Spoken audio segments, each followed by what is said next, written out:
watching Press TV's News Review, where we look deeper into some of the top stories of the day. Stay tuned.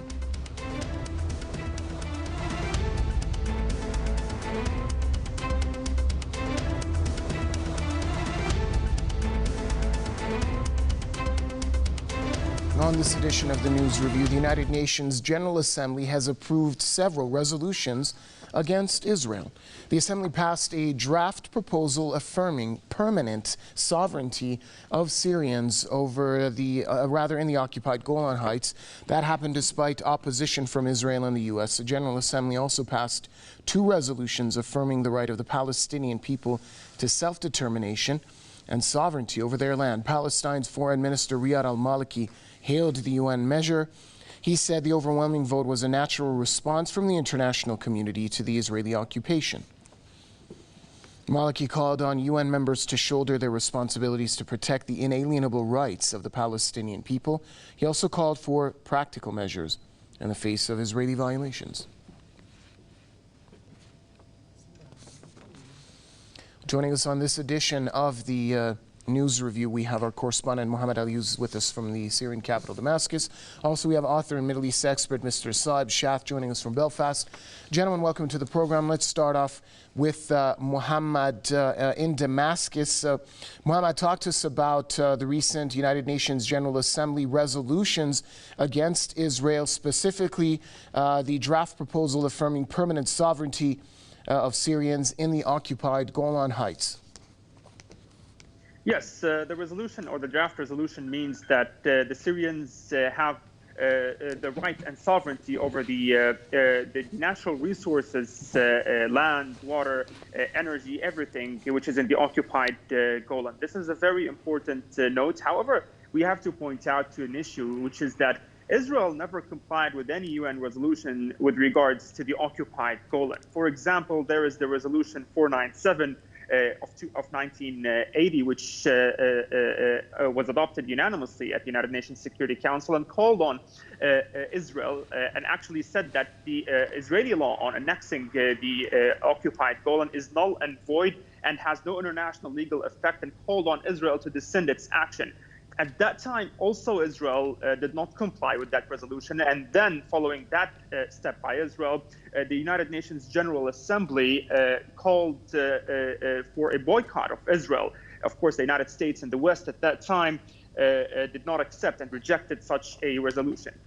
But at the end of the day, Israel never implemented any resolution with regards to the occupied Syrian Golan, even when there were kind of negotiations about 20 years ago between Syria and Israel on the Golan, on restoring the Golan back to the Syrian government, the sovereignty. The Israelis were never serious about giving it back, and that's why such negotiations failed. Just 2 days ago, there was, yesterday actually, there was the U.S. Secretary of State, Mike Pompeo, visiting the occupied Golan and saying from there once again and reiterating that that the United States actually says that Israel has sovereignty over the occupied Golan. This is a step that was taken by the United States last year, and the international community rejected it. But still, the United States and Israel continue to act as if the Golan is theirs, despite all view and relevant resolutions, and despite the truth and history that this is a Syrian Arab land.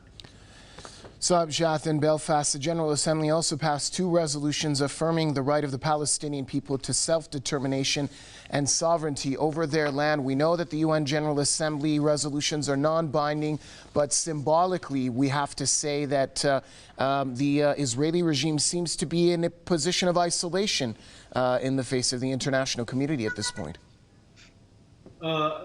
I agree with that point, but since the Israeli regime always shielded from the international community by the United States of America and its Western allies like the British and the French in the Security Council, the shielding Israel from the International Criminal Courts, from all even compliance of any resolutions of the Security Council. We witnessed in 2003 what they done to Iraq when they waged the Americans' massive campaign with the British based on lies, claiming that the Iraqis in 1991 or in 2003 weren't complied for one resolution of the United Nations. And as a result, we have a destroyed country with over 2 million people died. This is the hypocrisy of the international community and the arrogance of the empire.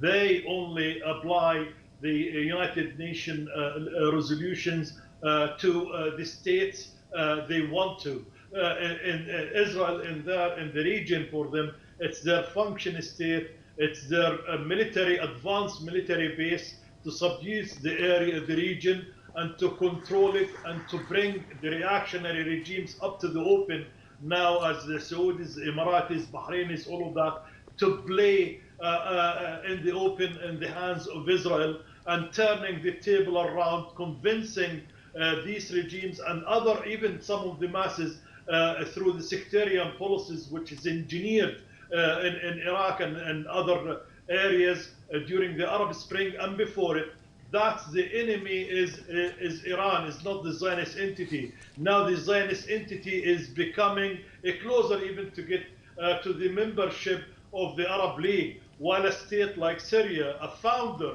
of the Arabic League, is being kicked since it was defending its sovereignty against terrorist acts. So this is the situation we are in. We want to see what the Joe Biden administration going to do when it's clearly now with Trump and his Pompeo trying just to put obstacles in the way of the president before he assumes office in the January 20th by making new commitments to the United States of America and the region in favoring the Zionist entity and its cronies in there.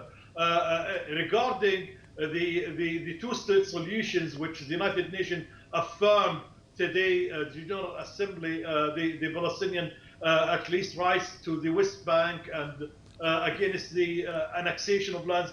Joe Biden adheres to the policies of the two-state solution as Obama's administration, and as well he wanted to rejoin the Iran nuclear agreement, which he himself has spent a lot of time and effort to try to conclude. But we want to see if Trump, by doing these sort of things and maneuvers, sending Pompeo to visit the Golan Heights and occupied lands in the West Bank, and claiming as well the settlements, the colonies, products have to be labeled made in the Zionist entity, quote unquote, Israel.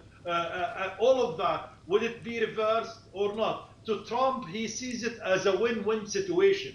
He can show the Zionist entity to the last breath, I done my best to strengthen the Zionist entity. And if Joe Biden reversed such policies, then he is not that a great friend of Israel. So he's preparing himself for maybe a new election or something.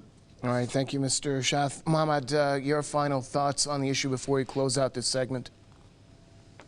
Yes, it's very important to note to the statements that the Syrian officials always stress about with regard to the occupied Golan, that every be restored back to Syria's sovereignty, whether we're speaking about the Golan, whether we're speaking about areas that are occupied by Turkey, by the United States inside Syria, or by terrorists. Always the Syrian government stresses to officials that Syria will regain back its rights, will regain back every inch of land that other powers occupy in Syria. All right, thanks a lot, gentlemen. Mohammed Ali, your correspondent, joining us from Damascus. Also, thanks to Mr. Shath, speaking to us from Belfast. With that, it brings us to an end here on this edition of Press TV's News Review. But do stay tuned. We've got plenty more to come. Bye for now.